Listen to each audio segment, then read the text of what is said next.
Welcome back. The National Union of Metalworkers of South Africa, NUMSA, and the SA Cabin Crew Association have threatened to embark on the mother of all strikes at SAA, kicking off on Friday. NUMSA and SACCA today gave the beleaguered airline a 48-hour notice of a strike. The union members are demanding an 8% wage increase, job security for 3 years, an end to the outsourcing of services. Of course, this follows an announcement that SAA could cut up to 944 jobs to bring costs under control. NUMSA General Secretary Irvin Jim says the job cuts are a ploy by management to make workers pull back from those wage demands. He joins us in studio now. Thank you for being with us, Mr. Jim. Has anything happened since this afternoon? Because SAA has told Parliament it cannot handle a strike. Workers won't receive pay, so this seems like a lose-lose. Is anyone reaching out? Well, except what we saw this afternoon was a statement released by the acting CEO, which basically, you know, it's almost like chasing a gazelle. The more you get closer, the more what's supposed to be an offer is outpacing you, because we hear that there is 5.9, which is not an offer. It can only be an offer. Leave the fact that first it is ridiculous to give workers 5.9, but what is supposed to be an offer, it's not an offer. We get told that you must accept this 5.9. It will only be available when there is money. I mean, where have you seen workers, how can you negotiate for workers like that? Secondly, we hear that the airline is going to collapse. We think that we're dealing with amateurs. I mean, a strike, when it has arrived, the unions do not just embark on strike. We embark on a strike as a last resort. In this case, we're very clear that SAA has got capacity for two things. It's got capacity to basically give workers increases. Secondly, it's got a capacity not to proceed with this stupid nonsense threat of retrenchments. Reasons are very simple. We are where we were in 2015. The more things they change, the more they remain the same. Because in 2015, exactly they retrenched workers. Secondly, there was a report that a due diligence which was commissioned on all SAA contracts, and it said Swiss Spot was basically looting SAA. They're charging more than any other contract, around 150% extra. Okay, but before we go back to 2015, right now, are you on track to strike on Friday? Well, the strike will continue. And how many members do you have, and what sort of impact will there be on Friday? Well, from where we're sitting, we will ground the airline on Friday. Well, one of the purposes for a press conference so early was not to act irresponsible, was to inform the public that if this management is doing this dilly-dally that they've been doing, we have served them with the notice for a strike. We want everybody to know. I think in their heads, they don't believe that workers at SAA can ever embark on a strike. And we're saying they will see workers on Friday, workers will be on strike. And of course, this will affect the people. Our membership at SAA is around 3,000. And together with SACCA, we think that it's going to be very difficult to have an airline that operates on Friday. And are you expecting SAA to try and interdict? Well, we expect everything. First, we expect that because the strike is not a dinner party, we expect, because our members are going to suffer for no work, no pay.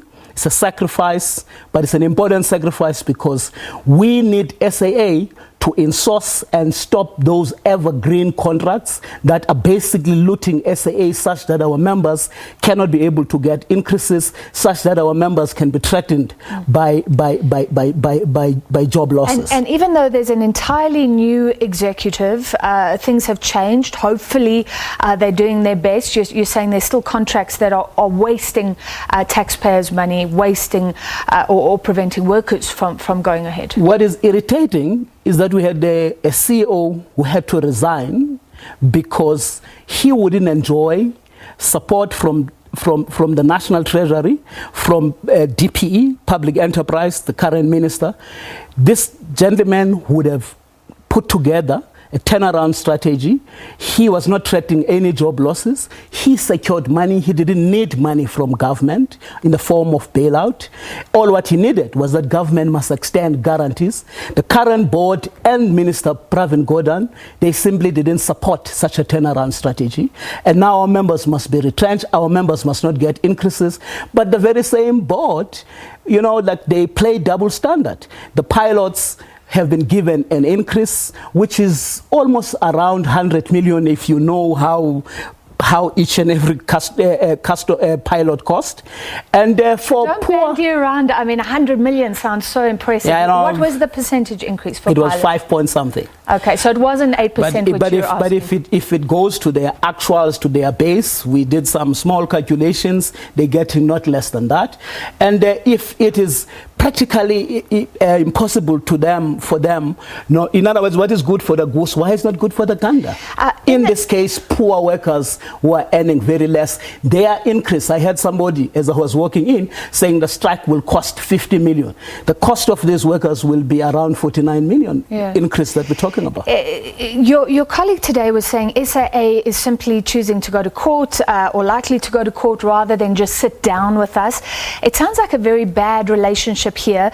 Yesterday, the SAA CFO said that there had been a meeting last week and unions failed to pitch up. What is the truth there? I mean, is this all about a bad relationship where people can't get talk at a table? I think we went to a press conference today. We have told the public that from tonight, I work 24/7 for workers.